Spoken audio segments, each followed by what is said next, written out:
साल 1994 बिहार का मुजफ्फरपुर ऐसी ही एक सड़क पर प्रदर्शन चल रहा था। गोपालगंज के डीएम का काफिला प्रदर्शन स्थल तक पहुंचा। भीड़ आक्रोशित हो गई। सरे राह डीएम की गोलियों से भूनकर हत्या कर दी गई। इस हत्याकांड से पूरा बिहार थर्रा उठा। आरोप लगा बाहुबली आनंद मोहन पर। आज बाहुबली में बात आनंद मोहन। पाँव में ताकत होनी चाहिए। 68 की उम्र है, पाँव में ताकत नहीं होगी तो गरीब की रक्षा कैसे? नकेल कैसे कसेंगे? बाहुबली तो होना ही चाहिए। दबंगई और सियासी रसूख का अंदाजा इस बात से लगाइए कि आजाद भारत के इतिहास में पहली बार किसी नेता को फांसी की सजा सुनाई गई। हालांकि बाद में पटना हाईकोर्ट ने इस फांसी की सजा को उम्र कैद में तब्दील कर दिया। साल 2023 में बिहार जेल मैनुअल में बदलाव हुआ और 16 साल के बाद आनंद मोहन की जेल से रिहाई हुई। फांसी की सजा मुजफ्फरपुर डीएम हत्याकांड के आरोप में सुनाई गई थी। ये रेयरेस्ट ऑफ रेयर केस नहीं है। सुप्रीम कोर्ट ने कहा यह संयोग था महज कि गोपालगंज का डीएम हाजीपुर से छपरा होते गोपालगंज नहीं जाके मुजफ्फरपुर क्या करने गए थे। ये महज एक संयोग था जिस भीड़ के चपेट में डीएम आए। अब आनंद मोहन 37 लोग को आरोपित किया गया जिन पर मारने का चार्ज था, वो सब छूट गए। मोटी गर्दन आनंद मोहन की थी। साजिशन आनंद मोहन जेल भेजे गए। इसलिए ये आदेश सुप्रीम कोर्ट का है कि सजा में एक रूपता लाओ। एक व्यक्ति चपरासी का बेटा मरे या राष्ट्रपति का बेटा मरे, भारत का संविधान एक जैसा ही कानून की इजाजत देता है। बिहार में एक कानून था। सुप्रीम कोर्ट ने अभी सॉलिसिटर जनरल ने लिखा है अपने जवाब में, ये एक संहिता सुप्रीम कोर्ट के निर्देश में जो हमने बनाया उसको सारे स्टेट ने फॉलो किया, सिर्फ बिहार में था। जहां के जी कृष्णैया थे उस तेलंगाना में ये कानून था क्या कि पब्लिक सर्वेंट के मरने पर अलग सजा होगी और चपरासी के मरने पर अलग सजा होगी। 5 दिसंबर 1994 बाहुबली छोटन शुक्ला के मर्डर के विरोध में मुजफ्फरपुर की एक ऐसी ही सड़क पर विरोध प्रदर्शन हो रहा था। उस प्रदर्शन को लीड कर रहे थे बाहुबली नेता आनंद मोहन, उनकी पत्नी लवली आनंद उनके साथ थी और छोटन शुक्ला के दोनों छोटे भाई मुन्ना शुक्ला और भुटकुन शुक्ला भी इस प्रोटेस्ट में शामिल थे। तभी गोपालगंज के डीएम जी कृष्णैया का काफिला उस सड़क से होकर गुजरा। वो हाजीपुर से एक मीटिंग करके लौट रहे थे। कहा यह जाता है कि बाहुबली आनंद मोहन ने भीड़ को लाल बत्ती वाली गाड़ियों पर हमला करने के लिए उकसाया। मुन्ना शुक्ला के बड़े भाई भुटकुन शुक्ला ने 3 गोलियां उनके ऊपर दागी। जी कृष्णैया की हत्या हुई। इस हत्याकांड के बाद बिहार में सनसनी फैल गई। बिहार में शिवहर, सहरसा, वैशाली, औरंगाबाद, इन इलाकों में कहा जाता है कि राजपूत वोटर्स का अच्छा असर है। 2 बार आनंद मोहन जब चुनाव जीते तो इसमें भी राजपूत समाज के अंदर उनकी पैठ को माना गया। साल 2024 के इस चुनाव में एनडीए आनंद मोहन की इसी ताकत को भुनाना चाहती है। आनंद मोहन खुद तो चुनाव नहीं लड़ सकते, उनकी पत्नी लवली आनंद को जेडीयू की ओर से टिकट दिया गया। बिहार की शिवहर सीट बाहुबली आनंद मोहन के कारण चर्चा में है। शिवहर में एनडीए की तरफ से जेडीयू का टिकट लवली आनंद को मिला है। दूसरी तरफ लालू की पार्टी आरजेडी की उम्मीदवार ऋतु जायसवाल हैं। शिवहर का माहौल लवली आनंद के विरोध में है। शिवहर कभी भी किसी अपराधी को स्वीकार नहीं करेगा। लवली आनंद जी जो इस बार चुनाव लड़ रही हैं वो उनका पहला चुनाव नहीं है। 2009 में भी वो चुनाव लड़ी, 2014 में भी वो चुनाव लड़ी और दोनों ही बार जनता ने उनको चौथे नंबर पे फेंका है और दोनों ही बार उन्होंने 1 लाख से ऊपर का आंकड़ा पार नहीं किया। चौथे नंबर पे वो रही हैं। तो यहाँ पे तो नीतीश कुमार जी दोस्ती निभा रहे हैं। उस दोस्ती के निभाने के चक्कर में सजा कम कराई, बाहर निकाला। वो दोस्ती के बलि चढ़ा रहे हैं शिवहर को। उन्होंने दोस्ती के कारण ही उनको टिकट दिया है। मुख्यमंत्री नीतीश कुमार जी भी ये जानते हैं कि लवली आनंद वहां से सीट नहीं निकाल सकती है। वहां की जनता ने उन्हें बुरी तरह से दुत्कारा है। शिवहर की जनता कभी भी किसी अपराधी को, किसी डीएम के मर्डरर को कभी नहीं अपनाएगी। दबंगई वो जमाना चला गया जब दबंगई से चुनावें निकाल ली जाती थी। अब ऐसी जनता ऐसे लोगों को चुनाव से ठीक पहले आनंद मोहन की पत्नी ने जेडीयू ज्वाइन की और उन्हें टिकट मिला है। हालांकि ये सीट पिछले 3 चुनाव से बीजेपी के पास थी। इस बार गठबंधन में ये सीट नीतीश की पार्टी के खाते में गई है। शिवहर सीट पर बीजेपी की सांसद Rama Devi back to back 3 बार चुनाव जीत चुके हैं। 2009, 2014, 2019 में शानदार जीत मिली। आनंद मोहन भी इस सीट पर 2 बार चुनाव जीत चुके हैं। 1996 और 1998 का चुनाव इन्होंने जीता था। आनंद मोहन और लवली आनंद का राजनीतिक सफर काफी दिलचस्प रहा है। दोनों अलग अलग समय पर जनता पार्टी, समता पार्टी, बीजेपी, कांग्रेस, आरजेडी, यहाँ तक कि समाजवादी पार्टी भी अलग अलग पार्टीज के साथ, अलग अलग दल के साथ रहे। राजनीति के शुरुआती दिनों में तो उन्हें जीत हासिल होती रही, लेकिन बाद में जीत कठिन होती चली गई। आनंद मोहन पहली बार साल 1990 में सहरसा महिषी से जनता दल के टिकट पर विधायक बने। साल 1996 में समता पार्टी के टिकट पर, जबकि साल 1998 में राष्ट्रीय जनता दल के टिकट पर शिवहर से सांसद बने।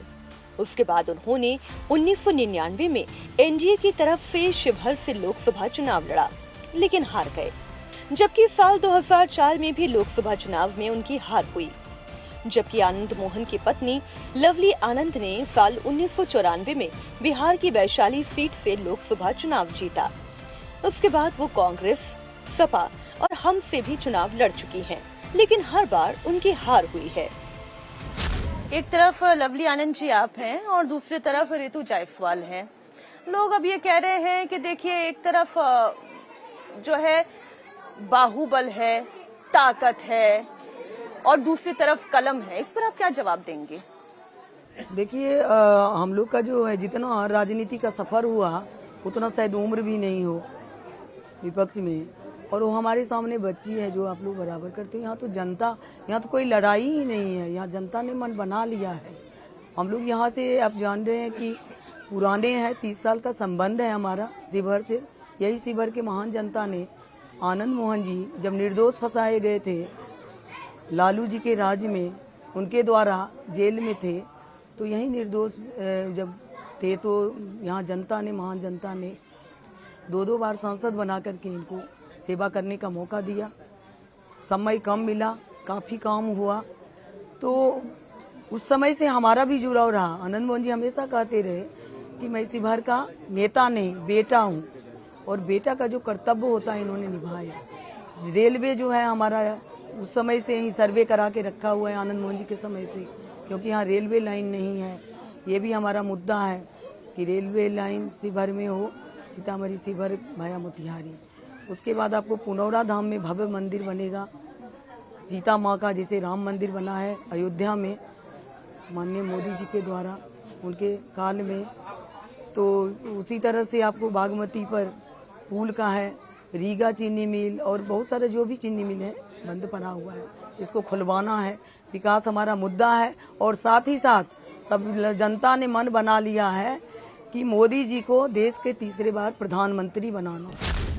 आनंद मोहन का चुनाव क्षेत्र शिवहर है, लेकिन ये कहानी शुरू होती है सहरसा जिले के पचगछिया गांव से। साल 1970 के दशक में ही आनंद मोहन ने छात्र जीवन में ही राजनीति के क्षेत्र में कदम रख दिया था। 1974 में जब जेपी आंदोलन हुआ, उस वक्त बड़े राजपूत चेहरे के तौर पर आनंद मोहन का उदय हुआ, क्योंकि वो राजपूत बिरादरी से आते हैं। कहा यह जाता है कि वो पूर्व प्रधानमंत्री चंद्रशेखर सिंह के करीबी थे। युद्ध और प्यार में सब कुछ जायज है, सब चलता है, पूरी दुनिया जानती है। हम राजपूत हैं, हम लड़ते हैं, ताल ठोक के लड़ते हैं, और मिलते हैं दिल खोल के मिलते हैं। ये जो बार बार मतलब उस दौर की याद दिलाई जाती है, आपकी भी तो छवि एक आंदोलनकारी की ही तो थी। छात्र राजनीति में आप आंदोलनकारी ही तो थे, आंदोलनकारी से नेता बाहुबली कैसे बन गए फिर आप? ये तो क्रिएशन है, और बाहुबली होना कोई अपराध तो है नहीं। अगर आप लोगों ने चस्पा कर दिया, बाहुबली तो मीडिया वाले ही कलम बली नहीं, कलम बली कलम जो मैं प्रेस से शुरू हुआ हूँ। आप तो बोला आंदोलनकारी है आप हैं। नहीं, क्रांति दूत अखबार के संपादक से मैं स्टार्ट हुआ हूँ राजनीति में। जब 18 साल की उम्र में जेपी आंदोलन में कूदे। हमसे सीनियर है नीतीश जी, हमसे सीनियर है सुशील कुमार मोदी जी, उनसे सीनियर हैं लालू यादव जी, और हम सब में सीनियर थे रामविलास पासवान जी। हम लोग जेपी आंदोलन की उपज हैं, स्वतंत्रता सेनानी परिवार से हैं। जो स्वतंत्रता सेनानी परिवार से नहीं है, जिन पर घोटालों का आरोप है, जिनके राज में कत्ल, जिनके राज में अपहरण, जिनके राज में वसूली, रंगदारी, चरवाहा विद्यालय था, वो अगर बाहुबली नहीं कहेंगे और क्या कहेंगे? क्या मुद्दा है? वो आपका वो ट्रैक रिकॉर्ड लोगों के सामने बार लाना चाहते हैं, जो ट्रैक रिकॉर्ड आपको जेल तक ले जाता है, जो ट्रैक रिकॉर्ड बाहुबल का है, जो मसल पावर का है, बंदूक का है, वो ये याद दिलाते हैं। मैं एक बात कहूं, वो बच्ची है, उनके आका लालू प्रसाद यादव 96 में साजिश रच के आनंद मोहन को जेल भिजवाया। जेल से मेरा पर्चा आया था, मैं नहीं आया था। वो हेलीकॉप्टर से घूम के कहा कि अगर ये व्यक्ति जीत जाएगा तो मैं राजनीति से संन्यास ले लूंगा, जाके पूछिएगा, मुख्यमंत्री पद से इस्तीफा कर दूंगा। आनंद मोहन जेल से सीधे संसद गए, इसी पर रेफरेंडम हुआ था, इसी एक बिना पर जिसको आज लोग उछाल रहे हैं। उनके ये तो बच्ची है, इनके आका उछाल के चले गए। एक बार नहीं, दो बार लड़ाई थी सत्ता बनाम जनता। एक तरफ सत्ता मेरे चेहरे को विद्रूप करना चाहता था, छवि खराब करना चाहती थी, और रेफरेंडम किया गया एक एक प्रखंड में। हेलीकॉप्टर उतार के माननीय मुख्यमंत्री जी आए थे और खाली हाथ गए। आनंद मोहन जीता, सीधे जेल से संसद पहुंचा। उस पर वो हार चुके हैं, फिर से कराना चाहे तो अब तो मैं बाहर हूँ, करवा ले। साल 1990 में मंडल आयोग की सिफारिशें लागू हुई और फिर पूरे देश में हिंसा और विरोध प्रदर्शन का दौर शुरू हुआ। उस वक्त बिहार में पिछड़ी जाति के नेता लालू यादव कहे जाते थे और उन्हें ही चुनौती देने के लिए उनके विरोध में आनंद मोहन अगड़ी जाति के नेता बनने लगे। उस वक्त कोसी के किनारे बाहुबलियों की एक नई पौध तैयार हो रही थी। बिहार में अगड़ी जाति वर्सेस पिछड़ी जाति का जातीय संघर्ष शुरू हो चुका था और इसलिए आनंद मोहन ने यही रास्ता चुना, बाहुबली बनने की दिशा में आगे बढ़ चले। 7 नवंबर 1991 यही वो तारीख थी जब आनंद मोहन अपने साथियों के साथ मधेपुरा के मुरलीगंज से एक रैली करके लौट रहे थे। अभी वो जानकी नगर बस पहुंच ही रहे थे कि अचानक से उनके काफिले पर अंधाधुंध फायरिंग शुरू हो गई। इस गैंग वॉर में आनंद मोहन के 2 समर्थकों की जान चली गई। आरोप लगा पप्पू यादव पर। आनंद मोहन के एक समर्थक की गवाही पर पप्पू यादव और उनके एक समर्थक पर केस दर्ज किया गया। कहा जाता है उस वक्त उत्तरी बिहार में वर्चस्व की जंग चल रही थी।